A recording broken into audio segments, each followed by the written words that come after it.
అందరికీ షాలోమ్. మీరు గనక మొట్టమొదటిసారి మా ఛానల్‌కొచ్చినట్లయితే మా ఛానెల్‌ని సబ్స్క్రైబ్ చేసుకోండి. ఎందుకంటే మీరు కూడా మాతో పాటు బైబిల్‌ని పూర్తి చేయవచ్చు. చాలా సులభంగా మీకు అర్థమయ్యే రీతిలో నేను వివరించడానికి ప్రయత్నిస్తాను. చాలామంది కంటిన్యూ చేసే వాళ్ళకి అర్థమవుతుంది. కొత్తగా వచ్చిన వాళ్ళ కోసం ఇన్ఫర్మేషన్ ఇస్తున్నాను. మీరు బైబిల్‌ని పూర్తి చేయాలి అనుకుంటే, సులభంగా మీకు అర్థమయ్యే రీతిలో బైబిల్‌ని కంప్లీట్ చేయాలనుకుంటే నా ఛానెల్‌ని సబ్స్క్రైబ్ చేసుకోండి. ఇంతవరకు మనం 22 అధ్యాయాల వరకు ధ్యానించుకున్నాం. ఇప్పుడు 23వ అధ్యాయంలోకొచ్చాం. 23వ అధ్యాయంలో శారా 127 సంవత్సరాలకు చనిపోతుంది. ఆమె చనిపోయిన తర్వాత అబ్రాహాము ఎప్పుడైతే ఇస్సాకును తీసుకొని బలి అర్పించడానికి వెళ్ళిన తర్వాత బెయేర్షెబాలో ఉండిపోయాడు కదా! అక్కడి నుంచి శారాను చూడ్డానికి వస్తాడనమాట. శారాను చూడ్డానికొచ్చి ఆమె గురించి బాధపడతాడు. బాధపడుతూ ఏం చేస్తాడంటే ఇప్పుడు కనాన్ దేశంలో చనిపోయింది కదా! శారా. ఆ కనాన్ దేశంలో ఉన్న వాళ్ళని అడుగుతాడనమాట. హేతు కుమారుల ప్లేస్‌లో ఉంటారనమాట శారా వాళ్ళు. అప్పుడు వాళ్ళని అడుగుతాడనమాట. ఏమని అడుగుతాడంటే, "నేను ఈ మధ్య పరదేశిగా ఉన్నాను కదా!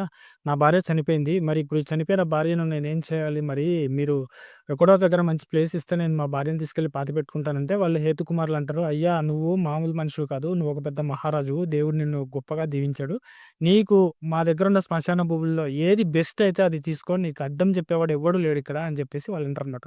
అప్పుడు అబ్రాహాం ఏమంటాడంటే, "ఆ మక్పేలా గుహం అనేది ఎఫ్రోను పొలంలో ఉంది. ఆ మక్పేలా గుహను ఆ ఎఫ్రోన్‌ను అడగండి నా కోసం" అని చెప్పేసి అంటాడన్నమాట. అప్పుడు అక్కడ ఎఫ్రోన్ కూడా ఉంటాడన్నమాట. ఎఫ్రోన్ కూడా ఉండి ఏమంటాడంటే మొత్తం ఊరు వాళ్ళందరూ ఇనేటట్టు గట్టిగా చెప్తాడనమాట. "ఇదిగో అబ్రాహాంకు నేను ఆ పొలాన్ని ఇచ్చేస్తున్నాను. అబ్రాహాము అడిగితే అసలు అబ్రాహాంకు ఇవ్వనకుండా నేను ఉండను. అబ్రాహాంకి ఏది కావాలంటే అది ఇస్తానని" చెప్పేసి అంటాడనమాట.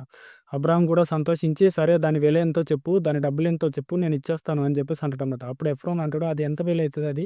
ఒక 400 తులముల వెండి అయితది అంతే. అది నాకెంత? నువ్వు ఇచ్చినా పర్లేదు, ఇయ్యకున్నా పర్లేదు" అనంటే, "లేదు లేదు నేను ఖచ్చితంగా దాన్ని కొంటానని" చెప్పేసి 400 తులముల వెండి ఇచ్చేసి ఏం చేస్తాడంటే ఆ ఎఫ్రోన్ దగ్గర అబ్రాహాము ఆ గుహను కొంటాడనమాట. ఆ గుహలో కొన్న తర్వాత శారాని తీసుకెళ్ళి అక్కడ పాతిపెడతాడనమాట.